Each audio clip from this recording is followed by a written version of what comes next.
Hey, what's going on, guys? Welcome back to another update. Also, happy Thanksgiving. This is Thanksgiving week. I'm excited for this turkey.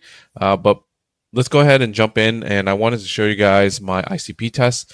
My ICP test finally got it back. So here's the tank. We'll go into the tank, and here's basically the water quality. And in, so so here's the tank. This is the very first one. This is maybe like, what is it? 6 months after the tank was up, and then this is when the tank crashed. It crashed like shortly after I got this ICP test. So if we click on here, I'll show you guys. That was very concerning. Was the zinc here? The zinc level was just elevated, super elevated in the tank, and this was very concerning. Basically, really heavy metals. Here is today's or the most recent one, which is like, earlier in this month. This is zinc level. We still have some issues that we need to go and address, like some of the trace elements and stuff like that, and also high nutrients. I know we have super high nutrients, but here it is. Here's the zinc level. It is back to normal, which is freaking amazing. Now this is super high. A couple of things here. The reason why it's so high is no filter socks and no mechanical filter is going to be high. I do like to run a little bit higher just because I have a lot of softies, and mushrooms tend to like it a little bit dirtier. And this is kind of way higher than what I like it to be. But it is what it is right now. I'm just happy to get the zinc down, and then from there we can kind of address this by just doing either more water changes or implementing some sort of filter socks or some sort of mechanical filter down the road. Right now, I'm trying to get my refugium going, and it hasn't been taking off. So once that takes off, I think that this levels will kind of come down because it will help consume it. And to show you guys my RO water, so this is my RO container where I'm basically getting RO water from. I'm making it, putting in the container, and then like mixing the salt and then throwing into the tank. So here is when the tank crashed, and I'll show you. Basically, this was a source of all the high metals. Look at this. This was even higher than what the tank was, right? The tank was at like 60s or something like that, and this is even higher. And same thing here. So initially, when I looked at these numbers, I thought it was like the RO, unit not filtering it good enough. So I actually did like a change in the filters and all that stuff, and I still continually saw issues with the tank. And so I knew it wasn't the filters from the RO unit, and it was actually the impeller that rusted. And every time I was doing a water change, I was actually entering or putting it back into the tank. And here is the RO water now. After, so basically, once I found that issue with the impeller pump, I drained the whole RO system, wiped it down as best as I could. I flushed it basically like twice, where I filled it back up, flushed it out again, and then I also put in these pads to help like pull out any metals, making sure that it didn't leach onto the walls of the container or whatever. And then here it is, today, which is awesome, where we're at all at zero. So we know that the containers are all good and we're not contaminating the tank as we do water changes. So yeah, so that's my ICP test update. Still got a couple of things I got to work on with trace elements, main elements, and then also the high nutrients. But I'll show you the tank right now. So here's the tank. It's something a little bit different. The lights are just coming back on. I got a new little filter for the lens, so you can kind of actually see the coral pop instead of just it being all blue. So here is the tank. Here are some of the corals, looking beautiful. These are the power balls. We got the grafted Monty over here. That is the one I got for free. I think it was like some sort of chalice. For whatever reason, the fish does not pick at this chalice. I don't know why, but it picks at the other chalice that I have down in the sump, and I'll show you guys in the sump in a little bit. That chalice, we got the nem. The nem hasn't been happy recently. It's just, it looks like that. And probably one of the reasons is because I introduced a different type of nem in here. It might not be happy with what it is, or it's just not happy. But we have a bunch of the digi on top there. The red is on that one in the back. That's the main colony. As you can see, there's a lot of bite marks on the digi itself, and it's the fish going around nibbling at it, and you'll see like pieces of the coral just dropping here. So I'm not too concerned, just because, yeah, I mean, yeah, unfortunately, you know, we're gonna get some pieces knocked down, and I try to save a couple of them, and then I try to re-glue them back on here, but then they just keep knocking them down. So I don't know what to do other than trying to keep them up there as best as I could. Here it is, some more. This colony is starting to do a little bit better. And I think the slow growth, I think I mentioned in the last video, we have a little bit of slow growth in the corals, and obviously now I know for sure it's because of the high nutrients in the tank. High nutrients in the tank is probably causing it to not grow as fast. I'm okay as long as, you know, they're still growing, they're doing okay. Everything's good. Here is the green slimer. This green slimer is coming back to life. Man, that's the only SPS that has survived in the tank. It literally crashed everything. It wiped out all my SPS, and that's the only one that's still alive. That acro is basically bulletproof, man. I'm telling you, this thing is crazy. Back there, the graft is looking really nice. Look how bright these guys are here. I still don't know what to do with these guys, because apparently these guys will spread like crazy. I don't know if I want to find a bigger plate for it or something like that to kind of put it on. Moving over, we got some of the magic carpet mushrooms over here. We got 3 of them, looking good. I think I need to probably cut them soon because they're getting pretty big. I only really need like one main like mother colony, just to kind of see how it grows and how big it is. But yeah, and then tequila sunset mushroom. And over here, I did remove that, what is that? The little box, the acclimation box. Just because I'm not really using it right now. I removed it over here. I kept it here. The only reason why I kept that one there is because the blue tang likes to sleep on the side and the back of that. I left a little gap this big so it can kind of fit in there and sleep at night. And that's where the blue tang likes to sleep. So we'll let that spot for the blue tang to sleep.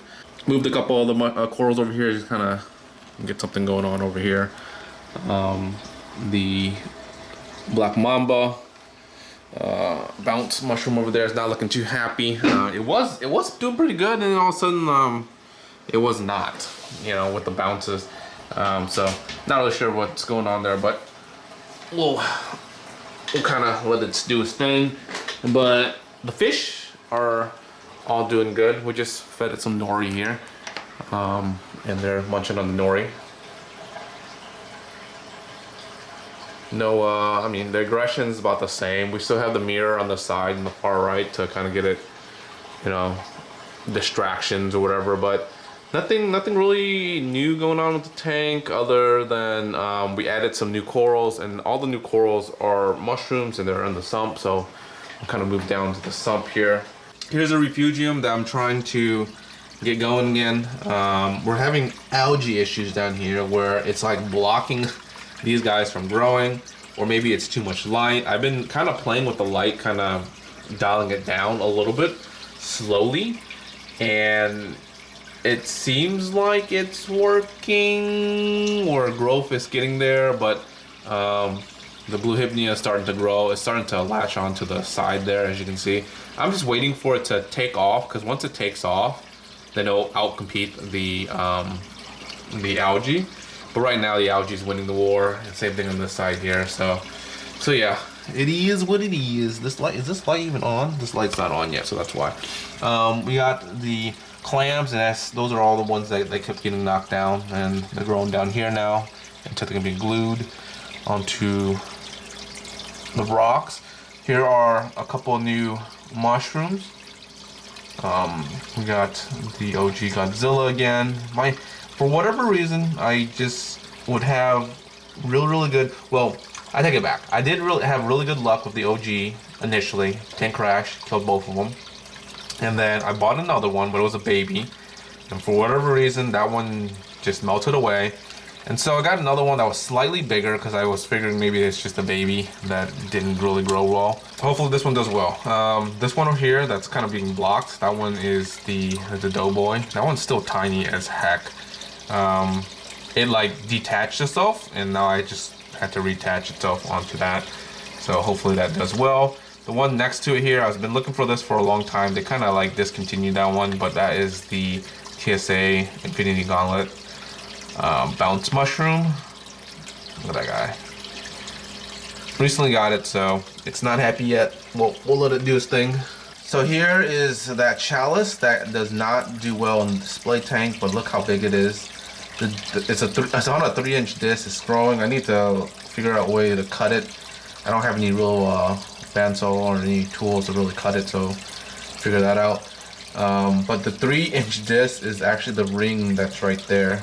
You see how like there's a ring right there? That's the disc part. And then we have an extra like inch of like flesh outside. So that thing is getting big. We need to eventually cut that bad boy. Here's a new one. I got a Jawbreaker Bounce. It was just labeled a Jawbreaker Bounce, and it looks. We'll see what the bounce looks like. Here's some more magic carpet. Here's chalice, a free chalice I got. I think it's a WWC one. Then this is a brand new one. This one's cool. It's an Electus Bounce mushroom. It's supposed to be a purple monster Electus Bounce. Got it from Graham. Hopefully that turns out really well. We got some green coming on, and the purple doesn't come in until like much later when it gets bigger. There's a baby. What's the baby? What is this? This is a baby black mamba, tiny one. And then down here, the OG Bounce, looking good. Let's see, some black mamba over there. Powerball. These are some cuts. Okay, this guy. Oh my god, I felt so bad. This was actually an Electus mushroom. It looked like, basically, looked really nice. It was spread out kind of like that and everything. And I went ahead, I was like, okay, well, I want to move stuff around. Let's put it up in the main display. And put it in the main display. The fish started eating it. Started taking chunks out of it. I was like, what the heck's going on? Then I ended up putting it back down here. So I noticed that they will go for certain mushrooms with certain colors or something because they don't touch any other mushrooms. And same thing with the chalice. Is whatever color or whatever attracts them, they'll kind of take a bite at it. So I had to be very careful now in terms of what I keep in there. Like the power balls, they don't look as colorful. Like these guys here, they're fine up there. And so yeah, here's another one that a new one here I got. This is a MC Bounce. It's a Electus Bounce, the one in the middle right there. It is from Mythical Corals. So that is right there. So it's still a baby, and hopefully that turns out, you know, nice and beautiful. So what I normally do is when I get new mushrooms in, I put them in this little like little box looking thing, right? And I put a little cap on top too, so that it allows them to give them time to latch onto a piece of rock or a frag piece or whatever it is, or a plug. And then once they kind of latch onto there, they move from that rack down to this rack. This rack on the back there is slightly elevated, just a little bit, not that much. It's just a little bit closer to the light. It's because with the cap on, you're not getting as much light through there, so it's elevated a little bit higher just to kind of get additional light. And once they latch on, I remove the cap just like this, leave it in there a little bit to kind of get them adjusted to the new light condition, and I move them, and they basically sit down here. And once, you know, I feel like they are pretty attached to the plug or whatever, then I remove them completely out there, and I kind of just rinse and repeat. I have a couple of these guys going. Same thing when I cut them too. When I cut them, I put them in here. They kind of latch on and like let them grow from there. So that is the process for that. But yeah, hopefully these guys attach. They had, like, that little guy is attached, that guy almost attached, and that one is almost attached. So we'll see. All right, guys. So that is the update for Thanksgiving week. I hope you guys have a great Thanksgiving break. We're going to be working on the tank slowly. We're getting it there. But until next, guys, peace.